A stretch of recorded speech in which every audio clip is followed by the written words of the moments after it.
कि जो भी वो स्टेप उठाए वो कभी वापस नहीं लेगा। अब आर्टिकल 370 का देख लीजिए, शरीयत का कानून बदला उन्होंने, वो देख लीजिए, पहले डिमोनेटाइजेशन की, तबाही फिर गई वहां पे, जहां जहां भी कोरोना को उसने जिस तरह डील किया, तो ये स्टेप वापस नहीं लेता।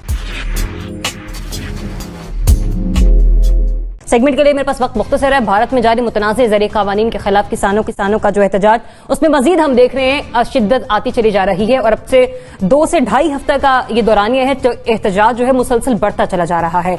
लेकिन बात अब यहां पर आ गई कि किसान जो है वो भूख हड़ताल कर चुके हैं और बहुत सारे ऐसे एंट्री पॉइंट्स हैं जो कि बंद कर दिए जा चुके हैं। जो मोदी सरकार है, जो इंडियन गवर्नमेंट है, क्या इन किसानों को मनाने में जल्द कामयाब होती दिखाई दे रही है? इस पे बात करें। जनरल साहब बताइएगा, आप समझते हैं कि जल्द किसानों को मनाने में कामयाब होगी ये गवर्नमेंट? आपका तज्जिया एक मिनट में।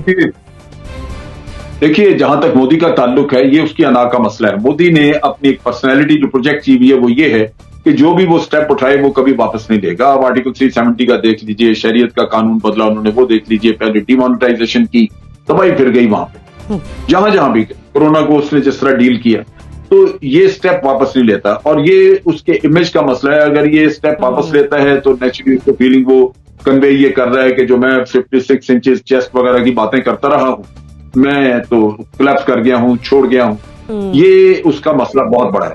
लेकिन ये है कि ये इशू इतना ज्यादा सीरियस है क्योंकि ये किसानों का माशी कत्ल है। तो वो मेरा ख्याल है कि इनको बिलाखिर ये कानून खत्म किए बगैर जान नहीं छूटेगी। इसके अलावा इनका हल नहीं, और कोई हल नहीं है उसके पास।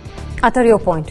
देखिए, ये इंडिया के अंदर जो नॉर्थ और साउथ की डिवाइड है ना, ये उसमें ये चीज बड़ी वाजे तौर पे हमें नजर आती। मोदी, आपको पता है कि वो लुक आफ्टर कर रहे हैं कॉर्पोरेट इंडिया का इंटरेस्ट, और इसमें भी उनकी ये ख्वाहिश है कि जो बड़ी बड़ी कंपनियां हैं वो अपना किरदार अदा करें। और जिस तरह जनरल साहब ने भी कहा कि मोदी का अगर आप ट्रैक रिकॉर्ड देखें, वो जो भी फैसला करते हैं, चाहे वो जितना भी गलत हो, उसको कभी वापस नहीं लेते। लेकिन इस वक्त हालत यह है कि ऑस्ट्रेलिया से लेके कनाडा तक भारत के हर सफारत खाने के बाहर सिख खड़े हैं, किसान खड़े हैं और घेराव कर रहे हैं और एहतजाज कर रहे हैं। तो मोदी कब तक ये प्रेशर बर्दाश्त करेंगे, ये भी अभी देखना पड़ेगा। ज़ुनैरा, देखिए, ये जो 3 लॉज हैं, इनको तीनों के तीनों को वापस लेने के अलावा और कोई मिडिल ग्राउंड नहीं है। इनको सिर्फ वापस लेना ही मसले का हल है, क्योंकि we are talking about 60% 70% of the Indians farmers जो कि उस शोबे से वाबस्ता है, उनका रोज का रोजगार है वो। तो या वापस लें या फिर क्राइसिस के लिए तैयार रहें, इसके अलावा और कोई ऑप्शन नहीं है। दूसरा, throwing them to the wolves, it's like कि आपने गरीब किसान को भेड़ियों के आगे डाल दिया है।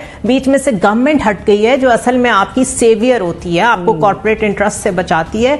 तो direct contact between kisan and the corporate sector means कि आपने, और आपको ये मालूम होना चाहिए Zariyab, I want to mention it here, कि आप अपने ही मुल्क की अदालत में भी नहीं जा सकते उन कॉर्पोरेट इंटरेस्ट के खिलाफ। कि अगर आपके साथ किसी ने कोई ज्यादती कर दी, धोखा कर दिया, आप अपनी मुल्क की अदालत में भी नहीं जा सकते, बिकॉज वो कॉर्पोरेट सेक्टर सुप्रीम है।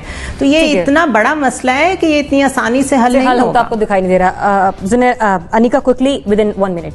देखिए, एक तो भारत में ये जो डिसीजंस लिए जा रहे हैं ना, मेरे ख्याल में तो नरेंद्र मोदी को इसी तरह के डिसीजंस आगे भी लेते रहना चाहिए, ताकि जो किसानों का मसला है ना, किसान एक ऐसा सेगमेंट ऑफ सोसाइटी होता है जो कि किसी भी मुल्क की बका का जामिन होता है। और वहां भारत के अंदर जो किसानों के साथ at this point in time किया जा रहा है, उसके खिलाफ जो एहतजाज चल रहा है और जिस तरीके से किसानों ने आगे थ्रेटन कर दिया है कि हम लोग वो इकदामात लेने पर मजबूर हो जाएंगे जो इकदामात हम लेना नहीं चाहते, ये लम्हा फिक्रिया है नरेंद्र मोदी के लिए, जिसकी डिटाई ना सिर्फ भारत बल्कि पूरे रीजन को अभी डिस्टेबलाइज कर रही है। मेरे ख्याल में अगर वेकअप कॉल लेना चाहे तो मोदी ले ले, ना लेना चाहे तो मर्जी। ठीक है, इस मसले का वाहिद हल यह है कि जितने भी ये कवानीन हैं उन्हें फौरी तौर पर वापस लिया जाए। लेकिन जिस तरह से नरेंद्र मोदी की शख्सियत को देखते हैं, ऐसा लगता नहीं है कि वो इन कवानीन को लेंगे, जिससे पता चलता है कि भारत में ये बहरान जो है वो मजीद शिद्दत इख्तियार करने को है। इजाजत दीजिए।